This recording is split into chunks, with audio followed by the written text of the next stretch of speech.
You are listening to Inspired Caring with Michelle Magner, episode number 108.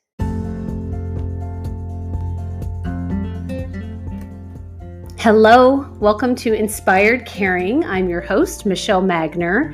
If you are caring for an older family member, this is the podcast for you. Each week, I bring insight, tips, inspiration, and strategies to help you care for the people that you love without losing yourself along the way. Having cared for both of my grandmothers, I've helped manage everything from hospital stays, households full of belongings, to navigating senior living and end-of-life care. And I've worked in senior living as a result of that experience, serving my residents and their families as they've been on this journey too. Thank you for joining me today, and I hope you enjoy this episode of Inspired Caring.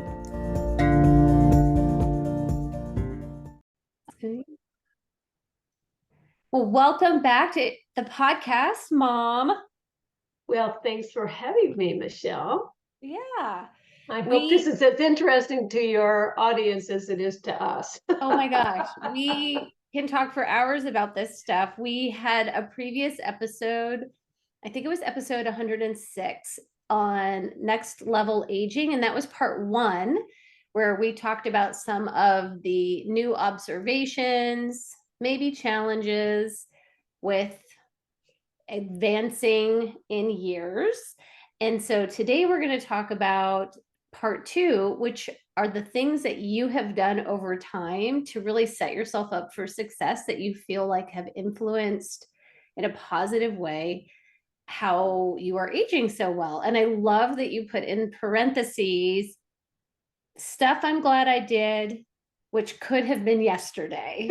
So yes. Just invite people to think about, don't get too hung up on timelines or feel like, well, good for her that she was able to do that 40 years ago. Yeah. And some of this stuff is going to feel like that. Trust me. 100%. But yeah, especially the first one that I put down here. Right. Yes. And really cellularly, your cells are turning over every single day. That's something I had learned in my nutrition class. So on a cellular level, you, as you are sitting or standing there today, you're different than you were a week ago because your cells are turning over. So there really is no better time like the present. That is something I really would like to emphasize, that basically what I'm talking about is stuff that happened in my life and sort of the timelines on when it happened. Mm-hmm. However, I'm a great believer in that you have a future until the moment your body, and your spirit are separated. Right. You have a future. It could be a short future or it can be a long future. And what I saw with your two grandmothers was that future dragged out much after they were my age. Well, yeah, certainly they both lived to their mid-90s. So we really don't know. Don't make an assumption that you're not going to live that long anyway. So it doesn't matter because we really don't know how long we're going to live. So any little thing that you can bring attention to and you're willing to consider as a way to set yourself up for success for the future, there's value. And yes, yes, that's exactly right. And your future starts now.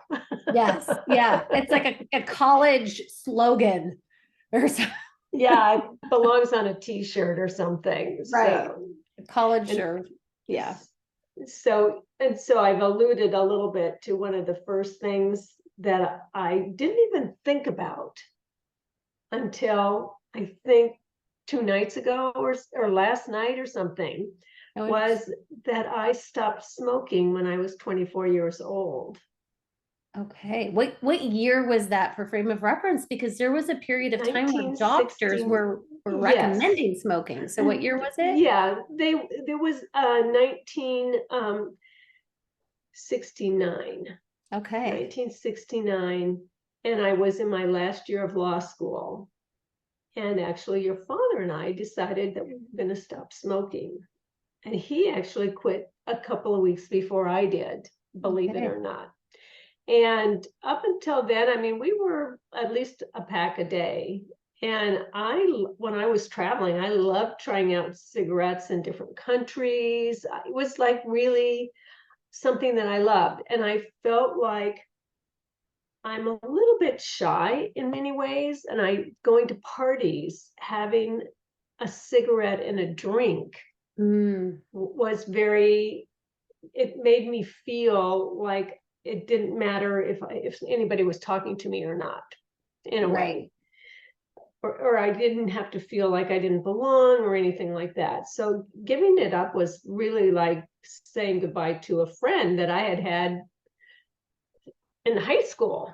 Right. And all through college and the parties and things that we had. But at a certain point, it was my father, Dean Ferris, a scientist, Yep. who I didn't even knew I smoked. He was talking to me about the fact that they had discovered that smoking affected the fetuses Okay. when they were in utero, if the mother smoked. Okay. And now we know that extends to secondhand smoke too. But at the time, and he said that they had just figured this out, really. And after he said that, I thought, we didn't have children. And I thought, I better stop now because I think I can stop now. I think I've got the strength and whatever, strength of character or whatever it takes to stop something as addictive as cigarettes are. So it was my last semester, or it was my last year of law school. And we stopped going to parties.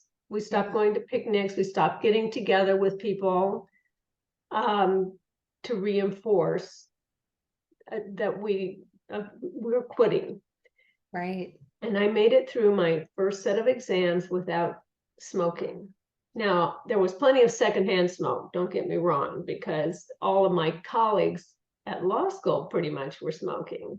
Right. But I did make it through. I made it through the first set of exams. And for the next 10 years, I would wake up in the morning and say, did I smoke yesterday? And then I would remember that I couldn't have, because it was in a dream. And in the dream, I was in a house that didn't exist. Oh my gosh. And so, but for 10 years, I had very vivid dreams about smoking. And I know but I'm telling you, this is a major thing. If you can do, and I watched your Grandma Masters on air. I don't know if she had COPD or what she had COPD. So I looked at her and I thought, well, she had to quit smoking anyway. So why didn't she quit smoking 100 years ago? Oh my God. I mean, we didn't know back in her day, but basically, if she had quit when she was in her 50s, let's say, which would have been about the time I quit, she probably wouldn't have needed to be on oxygen and have all the stuff going on. And and she had to stop anyway. All those people, you're gonna have to stop at some point. Like if you end up on oxygen, it's not advised to smoke around oxygen. A friend of mine, her aunt was on oxygen. She stepped out of the hospital room and she kind of burned her face because the oxygen mask kind of exploded, I mean, it's just like, if you're going to have to quit anyway, do yourself a favor. Even if you're 78 years old, quit now. Yes. Because then you might get 20 years in of not smoking, if you can do it. And there are a lot more techniques now than there were back then. Right. But that was one of the very first things that I had forgotten. Every time I go in, though, to have any kind of medical exam or any kind of medical procedure, have you ever smoked? Mm. And honestly, they said, well, how old were you when you stopped? How many years ago? No, they asked me how many years ago it stopped when I had my cataract surgery. And I'm like, I didn't know there was going to be math involved. I'll tell you my age, you do the math. You do the math, you're the nurse, but Yeah. I'm like, honestly, and you can round the numbers up or down or something to make it easier for you. But anyway, they still ask as an incidental to some kind of a scan I had. Mhm. There was a note on the report of a lung damage, and nobody said anything about it because that isn't why they did the scan. Right. But I'm like thinking, oh, so all those years later, and I feel fine, my lungs are fine, and so on, but there is damage there that was probably done by the smoking that I did. And had you continued, it would have been Absolutely. I mean, yeah. I feel like that isn't one of my, I try to do breathing exercises even. Well, with your grandmother, I said, didn't they give you some breathing exercises? She's like, oh yeah, they're in the basket down there somewhere. She went. And so I beg of you people, basically, Yeah. it's worth it because it makes it, even doing the exercises that are required. Well, and so, it. we noted that she lived to her mid-90s. So while she had longevity, that quality of life was impacted with the COPD. Yes. Yeah. Yeah. Yeah. And yeah, well, for sure. Her last years were not comfortable. Right. No. Certainly. And she had to quit smoking anyway. There's your lesson, folks. That is, if you're going to have to stop anyway, you might as well stop now. That's my attitude about a lot of this stuff. I love it. And I'm going to pick it up a little bit out of order is alcohol. Okay. As long as we're on. Now, I loved Grandma and Granddad Masters. I used to go to their house and party like it was the future, or the past or something. And that's where I learned to drink gin. That's where I learned to drink, was at their house. And I loved myself a gin and tonic. And we started experimenting with wine, your father and I, when I was in law school. We would buy a bunch of different kinds of wine and try them out and all this kind of stuff. We never got too sophisticated at that point. Mm-hmm. But anyway, time progressed, and I don't know, I think there were a lot of things about interacting after we'd been drinking that were probably not very constructive, but nothing that was out of the ordinary for the time and for the people that we were with. Mm-hmm. But fast forward, you were just a baby and my non-drinking parents were taking care of you, and your dad and I went to some kind of a political function. It was a cocktail party, and they kept replacing my gin and tonics. And I remember the whole evening shockingly vividly, but I drank a lot of gin and tonics. And on the way home, that we had to stop the taxi so I could get sick, and and other embarrassing things that happen when you drink too much. And that was a block from home. We walked the rest of the way home. I took a left turn out of the entryway to go into the bathroom and clean myself up. Your dad took a right turn to deflect my parents. Like something shiny, something sparkly. Yeah, right. Nothing to see over here, nothing to see back here. And that was the last that's the last spirits I drank. I wasn't interested in any other kind, but I stopped. And there again, I was 27 probably. And I was just like, I don't know how that happened. I was not aware of how much I was drinking. Mm. I'm not doing that.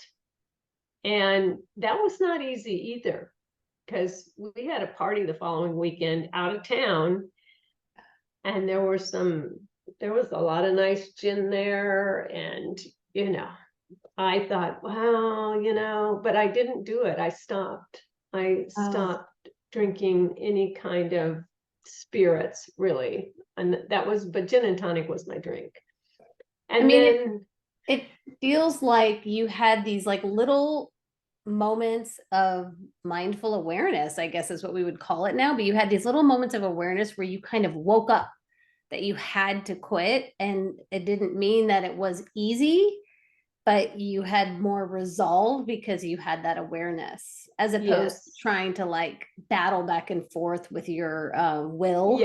Yeah. And I I was very busy and was working full time, and I had a small child, and we did party though. We partied hard. Yeah.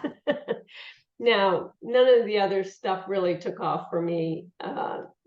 So, and then we started getting into wine a little bit. And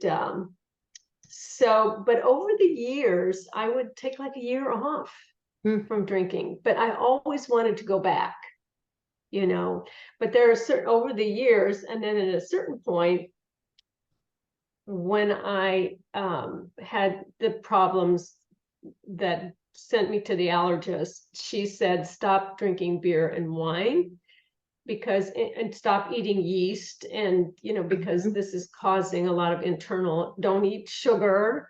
So there were a lot of big changes that took place medically. But I told her, I said, I don't feel I'm not giving up wine at that point.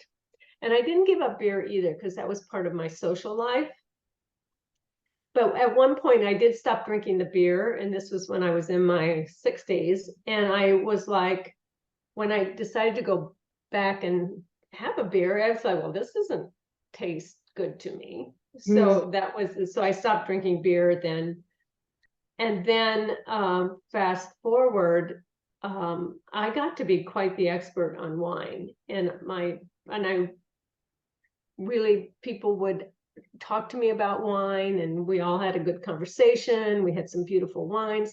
And if you had told me that I was going to stop drinking wine, this, I said, if it isn't a Burgundy in that IV bag, just unhook me and let me go.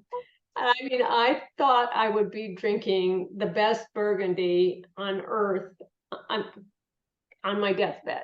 I really did. I never dreamed that I would stop drinking. But now that I know so much more about it, and then what happened was this wasn't that long ago, and is that it just stopped smelling good to me, it stopped tasting good to me. I started getting headaches. I didn't feel very good after I'd even had a couple of glasses. And so it was over a period of time that I couldn't believe it. I was like hanging on for dear life. I am happy at this point that I don't want it and I don't drink it. Yeah. Because of the things that it was doing to me, and how different I am, when you have such clarity about what's going on around you. Absolutely. I mean, it's just like, and this from your own experience. We had friends that we used to go to dinner with all the time, and we had this little time period where we weren't drinking. And we said, you know what? I wonder if those are people we want to be friends with, because unless we're drinking, they're kind of hard to be around. Yeah. What an observation. Wow. That was just like, so, and since then, I mean, my bedtime hours have become very regular, and I feel much better. much better. And there's never, I got a kit to test, the alcohol Oh, sobriety the kits. breathalyzer? Breathalyzer, yes, I got one of those. And I was blowing into that thing some mornings and saying, oh my God, I can't even drive. Oh my gosh. Yeah, Wow. because the wine was so good the night before. I didn't feel bad, but really since then I felt much better. And that is something I might, if I were listening to this earlier, I Mhm. might have stopped earlier. If I was listening to myself talk now, Right. when I was younger, I might have said, you know what, probably not worth it. You touched on sleep, and I think that is something that people really struggle with, especially in our country, and especially as family care partners, is getting a good night's sleep. And the Yeah. difference I feel it has made for me, and it sounds like for you too, is pretty significant, like regulated sleep. Yes. Yeah. Yeah. Well, I must say, I mean, I don't sleep through the night the way I would like to, or the way I think I did when I was working. Mm. But I'm still working on that. But definitely, passing out is not sleeping, folks. That is a mean Okay. quote. Oh, let's just Okay. take a pause on that. Passing Yeah, out is not sleeping. not sleeping. Oh my gosh. So yeah, so it's not Okay, the same thing. It's not the same thing. So never mind that. Okay, let's let's talk keep about going. money. Money. So I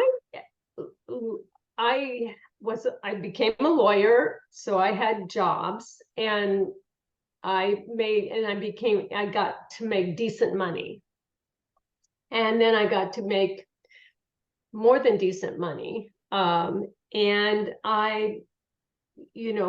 also, though I was in a relationship where we weren't on the same page about money, and so there was debt, and there was a lot of confusion and disagreement about money, where it could come from and how it should be spent, and so on.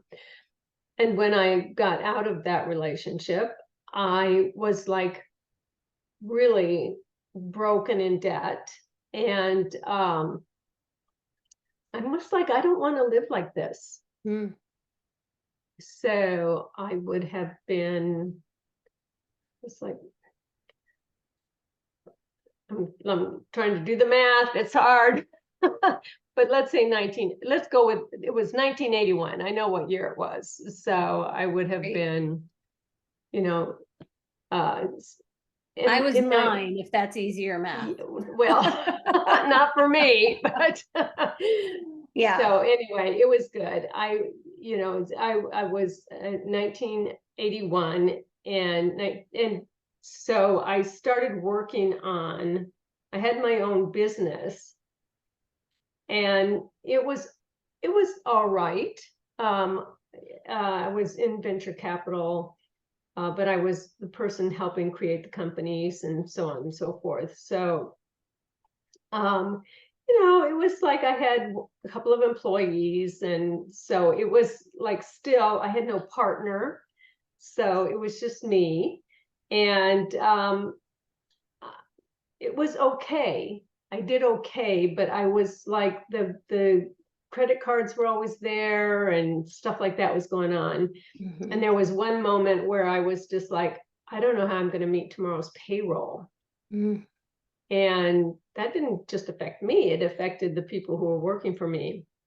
And I remember that night vividly. I was just like, I want money in the bank.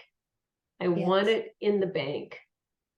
And it took me a couple of years, and a couple of the companies that I had worked with came through. And I managed to get completely out of debt, but then I had a hard time, really staying out of debt. And I was seeing a therapist, and I said, what is going on here? I got myself out of debt. It was a big goal of mine. And now look at me. I'm just like, I'm living the high life or whatever. and I'm not doing what I need to do. And he said, well, it's like being tied to a pole.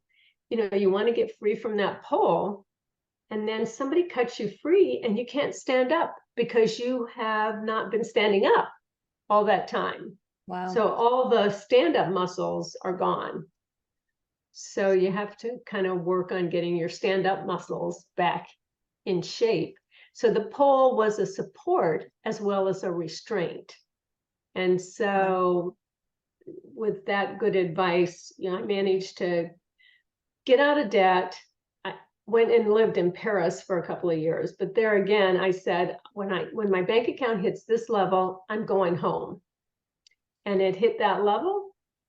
I went home. I had no debt, and I have never been in debt since then. Wow. Yeah, that's a huge, significant impact for impact. Yeah. Yeah. And then I realized that I had 2 daughters to help get through university. And so I thought, I'm tired of being responsible for my own health care, my own whatever, everything. Right. I'm going to go take a job with somebody who will do all of that and pay me money. And so I ended up going back into the workforce. And I'd already wrapped up the business before I went to Paris because we had done some significant things. And then it's like there's a natural ending to some things, and it had reached a natural ending. Yeah. And so I took jobs. I put everything that the law allowed into the retirement plans that they had, the 401ks that they had, and especially up to where they would match. And if I got to a point where I needed the money, I would cut back, but only to the point where I never stopped, only to the point where they were matching, because that's 100% return on your investment. So this is interesting because we're kind of coming at this from 2 angles. One is if you are someone who is over 65, and then the other is, of course, those people who are 35 to 65 who are maybe in that care partnering role and really taking advantage of those employer match programs. Absolutely. Anything you can take advantage of. And I lived below my means because I was a little bit behind, because I was already in my 40s at that point. And you were just starting saving. I was just starting saving. Yeah. So, I said, I got to get busy here, because I mean, when you're in your 40s, you have a lot of time left. I mean, only an event would cut your life short. Right.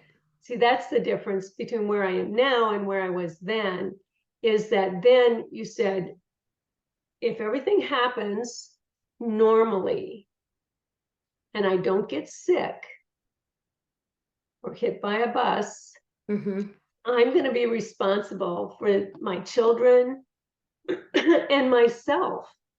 And there's nobody else. There's nobody behind me. There's no inheritance coming. There is nothing that I don't provide for myself. Right. And so, and one of the things since then on the reading I've done is they said that wealthy people are often wealthy just by working a regular job, living a reasonable life. But on top of that, though, and this, I treated myself. Every time I got an unexpected, like a bonus, or every year I got a bonus in the jobs that I came to inhabit. And but a lot of people don't. But anyway, there are little pieces that come into all of us, and I would break off a little bit of that to treat myself. Yeah. Which brings me to re-piercing my ears. Oh, setting you up for success in your later years by re-piercing your ears. Tell me more. Okay, so when I was 16 years old, um, my I had wanted to get my ears pierced, and it was like not exactly the thing that people in my socioeconomic group did. The parents certainly didn't do it. But I was like, I want my ears pierced. And my mother surprisingly agreed. Grandma Ferris said, yes, because your earlobes are so small that you won't be able to put earrings on, clip on earrings on them. Oh gosh, so practical. So I can understand that, so she took me off to a doctor and he did the best he could and whatever. And we didn't know you were supposed to bring earrings with you. And there was a lot of other stuff. So the holes were kind of a little bit wonky, and I was wearing loop earrings a lot of the times and heavier earrings sometimes. And I actually just stopped wearing earrings at a certain point when I got a little bit older. But they were off center, and one of them was a little bit stretched out. They were a little stretched out, and they just weren't very nice. Well, I got a bonus. And I said to myself, I want diamond earrings. These very earrings, in fact. But I don't want to put them in these earlobes. So I was talking with my dermatologist, whom I saw every 6 months to have important things done. And I said, I really want to get my ears re-pierced. And she said, oh, I do that all the time. So ladies and gentlemen, whatever foolishness you got up to in your youth, when you get a little older, sometimes you don't want that. You want it differently. You want it neater. You want it gone even. Let's say you have 4 or 5 piercings and you really want to get it down to 1 or something like that. You go into a dermatologist, and if you only have the 2 ear piercings, it's not even that expensive, honestly. And it's just, and what they do, I won't go into gory details, but they they actually repair that so that it heals, sew it up. And I'm not going to go into details because you don't feel a thing. They sew it up, they put a little bandage on it, and they say, we'll see you in 6 weeks. And that heals. And there might be a small scar. It depends on what your situation was. But usually not that noticeable. So 6 weeks later, I went in. She had her little machine, which they didn't have back in my day. And she said, I'm going to give you a diamond earring. Earrings for your ears when I pierce them. So they're like high grade, like it's a little chip of a diamond. And I think it was gold. What she said, I'm going to give you gold and diamond earrings. And so then she just did the little thing like everybody does when they go to the mall, because they're, in the doctor's office. Right. And then you just do the things that you were supposed to do when you're a teenager, and you get new earlobes. It's like this is so important for when you get old, because you don't want those saggy old holes. Honestly, you don't. Well, and I think what I'm also taking out of this, if there's something that you feel dissatisfied with about your body, it's okay to make that investment in yourself now. Absolutely. We're going to keep taking ourselves with us into these later advanced years, and you want to feel and look your best and just feel as confident as possible. So if there's something that you're feeling like you're interested in having done, like re-piercing your ears, explore it. Yes, absolutely. And I mean, even this was something I was very happy that I did, was that one of my friends had her little spider veins they'll get rid of those for you. Now they do come back. That's all I'm saying. But for many years, I did it a couple of times actually, and I loved the results. I mean, I was very happy. Now that stuff does come back, so it's not permanent, but it's something I'm happy I did. Right. And just Yeah. stayed informed about it. So what about your teeth? Yes, my teeth. So one of the things is I look a lot like my father. I think we can all agree on that. Mhm. And one of the things about as my father was a very handsome man Very good and looking looked guy. he looked like a movie star. Yes. Honestly, you thought you were living with Indiana Jones when you were growing up with my dad. Yeah. As he got older, um, I was gonna see if I his teeth got a little bit wonky, Uh-huh. not horribly, but they just look like old teeth to me, quite honestly. Yes. And the bottom ones were not straight and, and so on. Here, I have a picture. There we go. Yes. I don't know if I can get the camera to focus on it, but yes, there's Yeah. the name. So it's hard to, yeah, here we are, not that far apart, genetically very close. Yeah. Yeah. And it's hard to see his teeth, but Yes. he had old teeth. And I said, I'm going to get through the pictures of my 60th birthday. Then I'm going to go in and have those teeth. I've always had trouble with my teeth anyway. And I was having trouble keeping some of the bottom ones. I would bleed every time I flossed, which is not a good sign. And I had talked to a dentist about it, and they said, yeah, you should probably there are a couple of alternatives. Some people go for veneers and this kind of thing to get that straightened out. But I thought, I don't want to do veneers. That seemed like something that would be, for me, a complication in the future. Yeah. So I decided I'm going to do the braces. So I talked to my dentist about it, and he referred me to like a Park Avenue orthodontist. And I worked out a payments thing where I could use this basically medical fund that they provide. Your employer, well, you target a certain amount of money in there. You have to spend it all. Like an HSA or Yeah, and I've written the name of it in here someplace. But anyway, so I started the 2-year process, and I made a decision to go with the old-fashioned brackets and wires and so on. Other people have done Invisalign, which is now, I think, even more better developed now than it was back then. But I made the decision to just go like a teenager. yeah. So in your 60s, you had braces.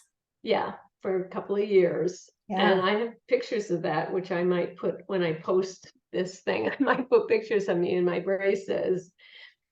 And it was interesting because I believe that influenced several other people in senior positions in the company where I worked to also get braces.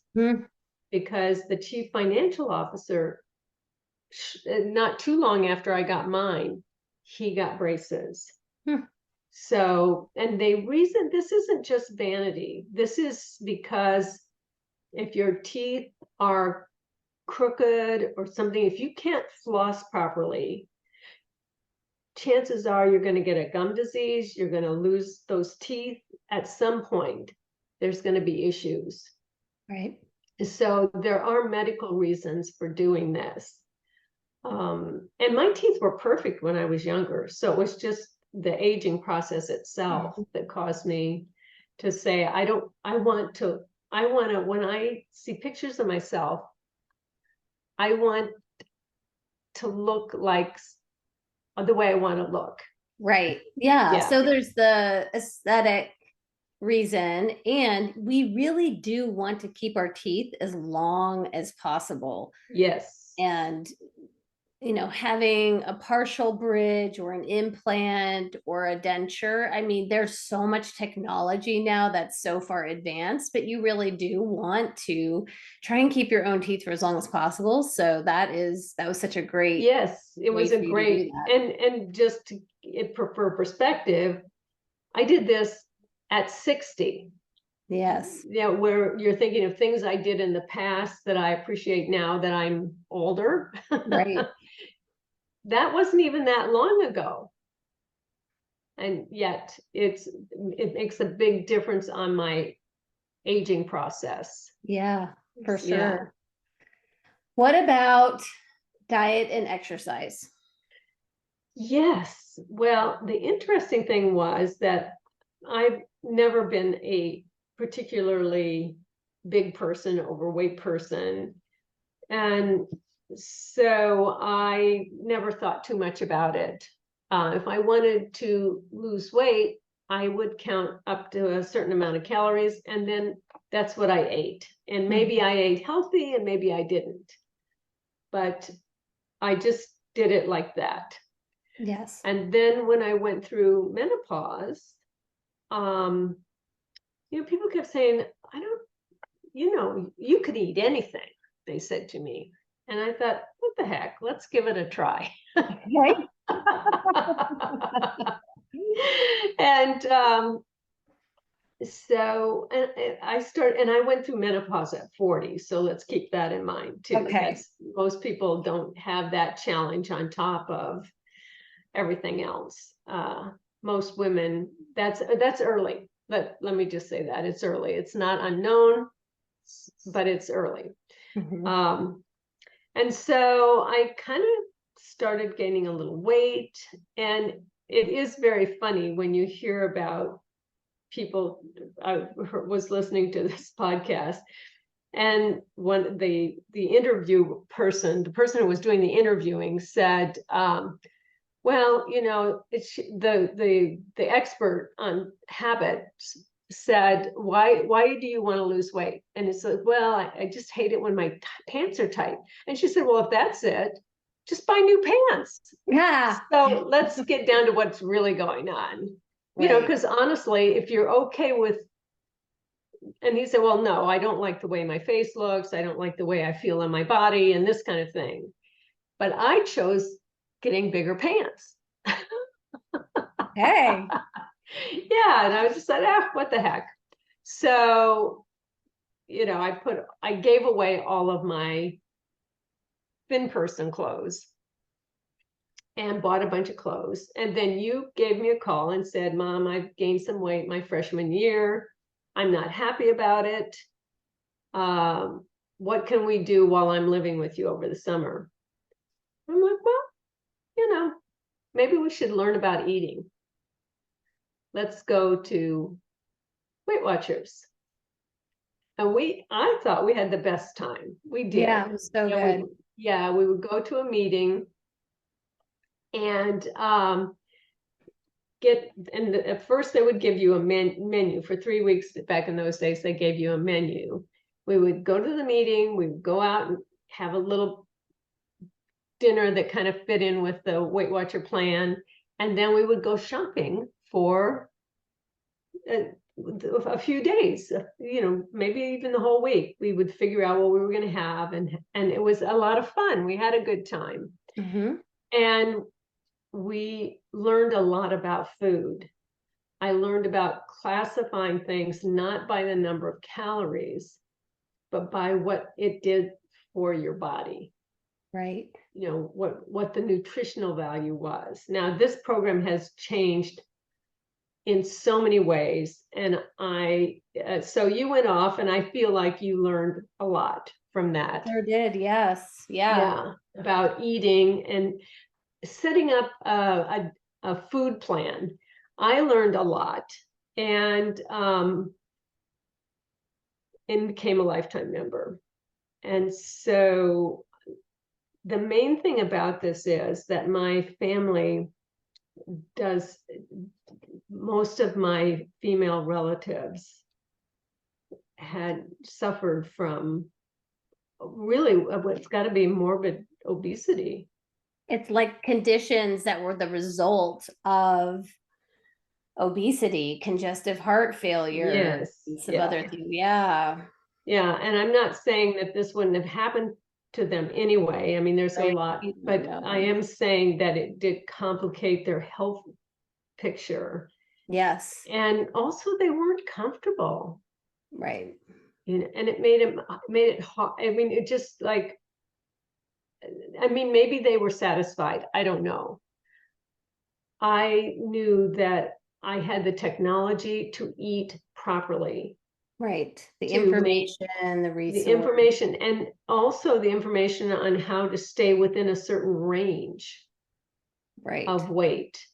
And I still go to now with the remote meetings and so on. They have remote meetings on Zoom for lifetime members, which is I do enjoy the meetings because you get to Mhm. talk about food for one thing. Right. Yeah. There's camaraderie and common interests. Yeah, exactly. And it's a part of my social life in many respects because I want, I'd like to draw people's attention to this also, this concept of when you think about the people who are caregivers in a senior living setting or potentially a home health setting, specifically in senior living, I'm thinking many of the people that are the CNAs that are actually helping people get up out of bed are in their early 20s. They're these little young ladies. yes, And so if you weigh a certain amount, you are then classified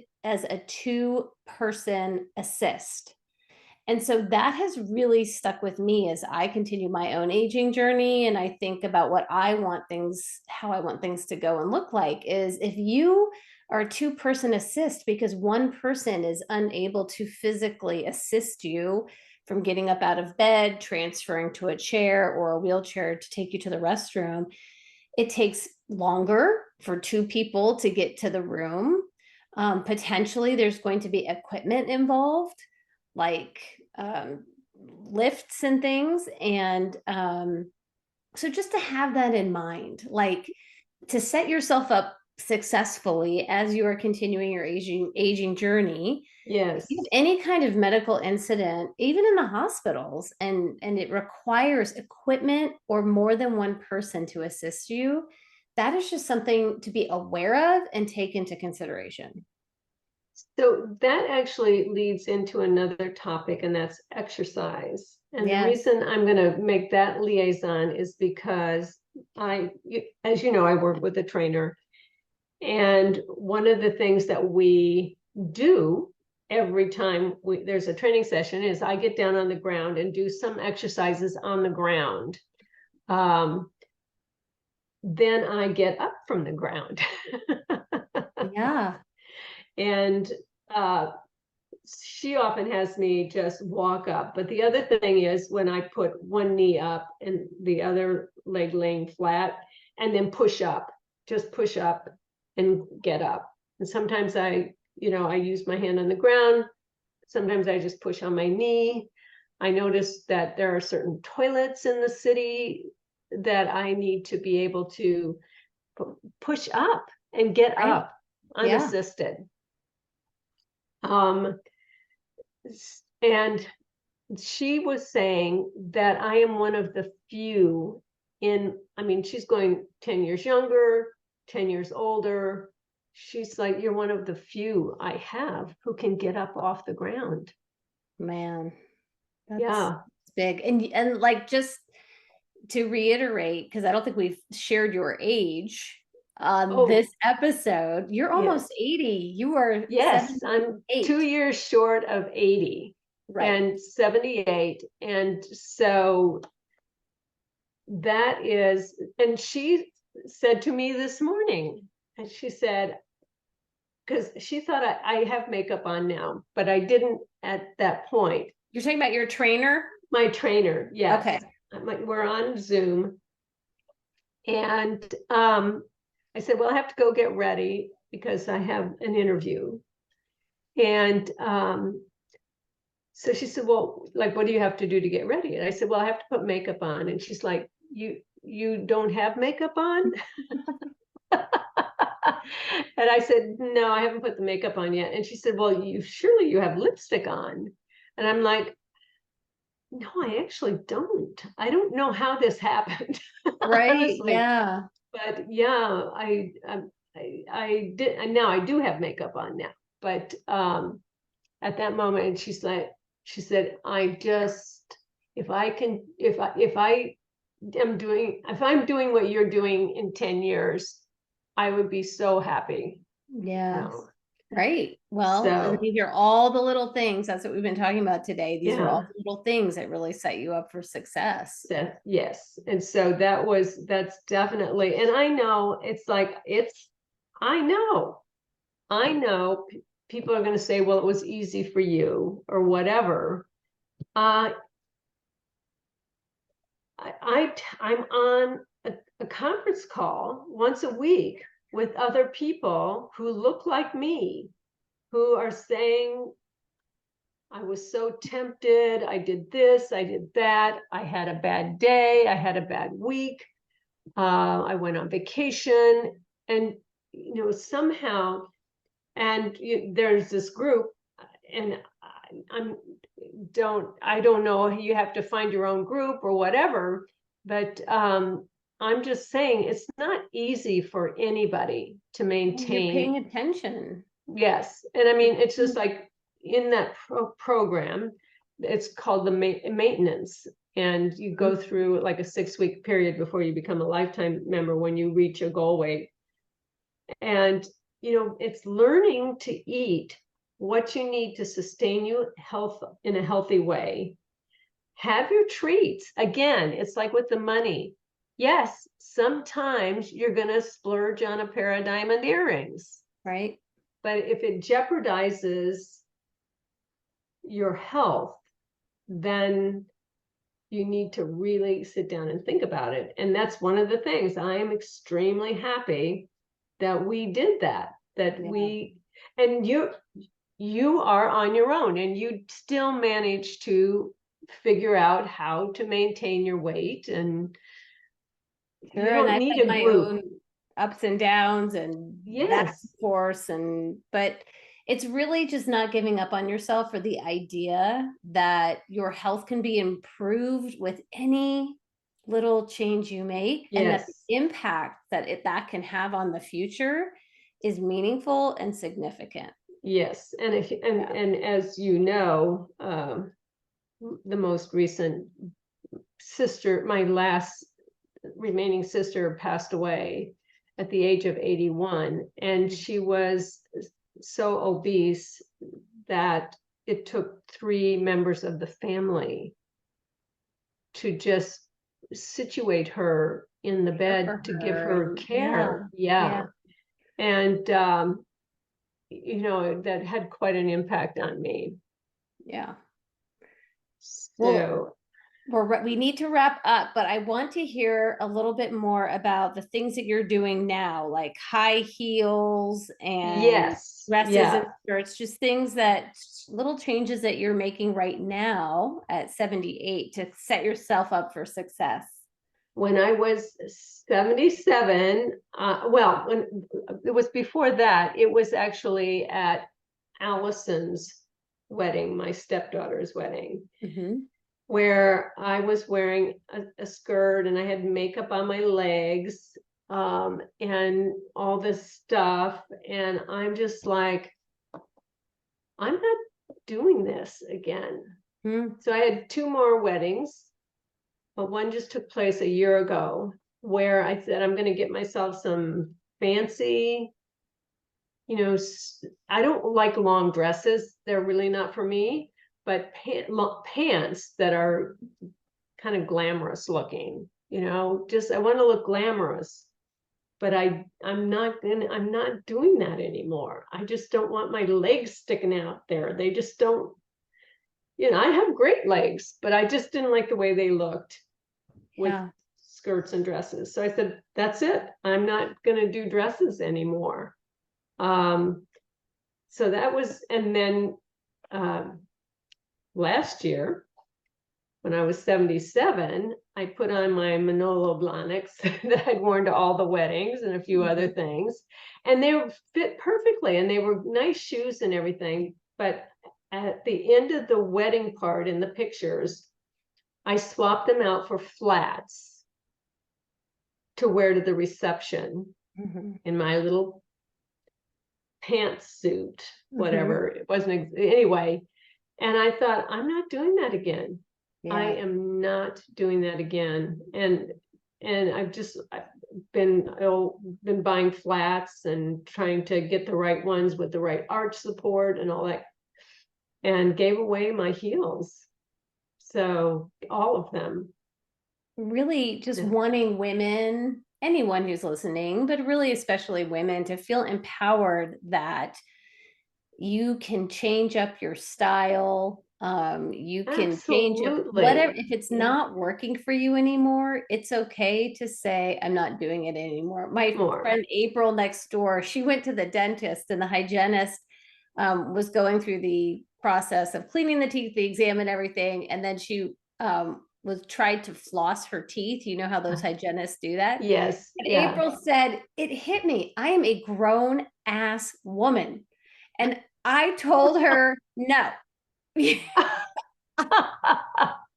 I will floss my own teeth. No, thank you. Don't do that. So anyway, don't come at me if you're a hygienist or a dentist. Well, here is the deal. I mean, the key word is, I don't want you to do it. Right. I floss my teeth even under that little wire, because I have a wire. I wear retainers at night. I do all that kind of stuff. I whiten my teeth sometimes. And if you just put on dark lipstick, your teeth look really white. We're going to talk about the fun stuff too in the next episode. I think part 3. Oh, okay. That's a whole other episode. We're going to talk about some of the fun stuff. I am going to be posting. I'm going to have a little bit of cleanup here, but I will be posting my observations and notes on this part of the what changes can you make in your life that will make it basically stuff happens. It does. Yeah. But to set yourself up, you can set yourself up in a way that it doesn't that things impact you differently and maybe are less disabling than they might otherwise be. Well, that's so powerful. And I love that we are having these conversations and sharing them with the world so other people can be set up for success too. I hope so. We hope so. All I'm right.